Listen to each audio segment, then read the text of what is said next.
E se um dos títulos mais comuns, mais estabelecidos na liderança religiosa de hoje fosse, na verdade, um engano? Pois é, hoje a gente vai analisar um texto teológico que defende exatamente isso. A tese é de que o título de pastor não deveria ser usado por ninguém, a não ser por uma única figura. Vamos mergulhar nessa ideia, que é bem surpreendente. O ponto de partida de toda essa discussão está aqui, em Isaías. A fonte que a gente está analisando usa essa passagem para definir um princípio. A glória de Deus, e isso inclui certos títulos, certas honras, é só dele. A ideia é que, se a glória não se compartilha, talvez alguns títulos também não possam ser compartilhados. Isso nos leva direto para a questão central. E aqui está a afirmação, com todas as letras. O título de pastor não seria um cargo para seres humanos, mas uma designação exclusiva de Jesus. O nosso objetivo aqui é seguir o rastro das evidências que o autor levanta, sabe? Analisar cada trecho para entender como ele constrói esse argumento tão particular. Bom, esse aqui é o nosso roteiro. A gente começa com essa afirmação provocadora, depois entende qual o método de interpretação do autor, aí a gente vai conhecer os personagens-chave na análise dele, mergulhar de cabeça nos versículos, encarar um contra-argumento super importante de Paulo e, por fim, ver a que conclusão tudo isso leva. Ok, a argumentação começa com uma observação bem direta. Segundo a fonte, Jesus nunca, em momento algum, nomeou alguém como pastor para liderar a igreja. Pelo contrário, o autor defende que ele até alertou contra essas estruturas de poder, de hierarquia, o que sugere que a ideia de um pastor humano iria na contramão dos próprios ensinamentos dele. Para entender como o autor chega nessa conclusão, a gente precisa dominar a principal ferramenta de análise dele, a parábola. Praticamente toda a evidência vem da interpretação de uma história contada por Jesus. Então, é crucial a gente entender as regras desse jogo. Segundo a fonte, uma parábola não é só uma historinha. É uma narrativa cheia de símbolos, onde cada personagem, cada evento, representa um conceito espiritual bem mais complexo. Ela acaba revelando verdades para quem está aberto, mas pode esconder essas mesmas verdades de outros. É com essa lente que a gente vai analisar os próximos versículos. O próximo passo na nossa investigação é identificar quem é quem na parábola central, que fica lá em João capítulo 10. Antes mesmo de olhar os versículos, a fonte nos dá uma espécie de mapa de quem representa o quê. Agora olha que interessante a atribuição de cada papel aqui. A porta é Jesus. As ovelhas são os crentes. O lobo é Satanás. Mas o ponto crucial para o argumento é este. O ladrão é interpretado como sendo os pastores e líderes que estariam usurpando a posição de Cristo.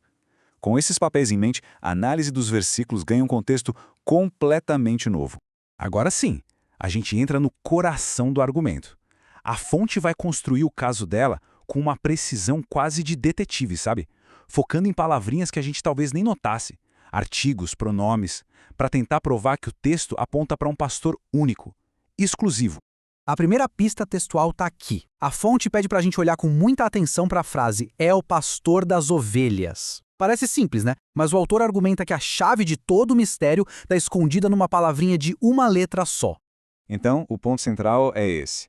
O texto não diz um pastor, diz o pastor. Para o autor, o uso do artigo definido "o" não é um acidente. Ele serviria para designar uma figura singular, única. Jesus não seria apenas um bom pastor no meio de tantos, mas sim o único pastor. E o padrão continua. A análise agora foca em quem as ovelhas ouvem. O texto diz que elas ouvem a sua voz. De novo, o foco está todo no singular. A lógica aqui é a seguinte: se existissem vários pastores legítimos, o texto poderia muito bem usar uma forma no plural. O uso do singular, sua voz, reforça, segundo a fonte, a ideia de uma única fonte de autoridade, um único guia para todo o rebanho. E elas seguem a quem? O texto é bem claro, as ovelhas o seguem. Mais uma vez, uma palavra no singular vira o centro de toda a análise. E aqui, a gramática entra para reforçar a ideia. O pronome o indica que a ação de seguir é direcionada para uma única pessoa. O rebanho não segue líderes, ele segue a ele. É um argumento que aponta para uma exclusividade total. E agora, a gente chega no que o autor considera a prova definitiva, a declaração mais direta de todas. Jesus não se apresenta como um bom pastor. Ele afirma, eu sou o bom pastor. Essa ênfase no "o" para o autor é o ponto final. Esse é o clímax da argumentação. Para a fonte, aqui não resta mais dúvida. Ao usar o artigo definido "o", Jesus estaria reivindicando esse título para si mesmo, de uma forma que não pode ser transferida para mais ninguém. Certo. Mas e as outras partes da Bíblia? Uma análise honesta precisa encarar os contra-argumentos, né? E o mais forte deles vem direto dos escritos do apóstolo Paulo. Vamos ver como a fonte lida com essa aparente contradição. Essa é a grande questão. Se Jesus é o único pastor, como a análise de João parece indicar, por que raios Paulo, que é uma figura central do cristianismo, parece listar pastores como um dos dons dados à igreja? Tá aqui o versículo que causa o problema. Paulo parece listar pastores, no plural, como um dom para a igreja. Isso contradiz diretamente tudo que a gente viu. Então, como a fonte resolve esse paradoxo? A resposta, segundo eles, não está na tradução, mas no idioma original. A resposta da fonte vem da exegese, que é essa análise mais profunda do texto original em grego.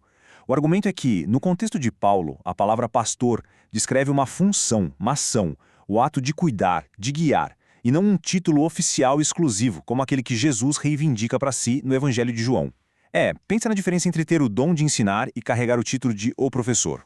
Depois de analisar a parábola e de lidar com o contra-argumento de Paulo, a fonte finalmente chega à sua conclusão, amarrando todas as evidências para formar um quadro bem coeso.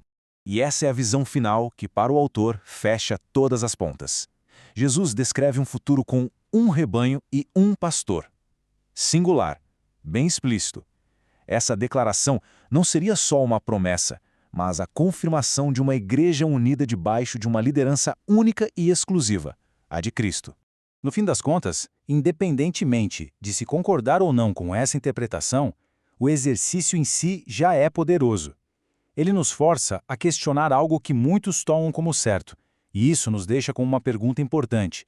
O que acontece quando as bases de uma estrutura são examinadas tão de perto assim?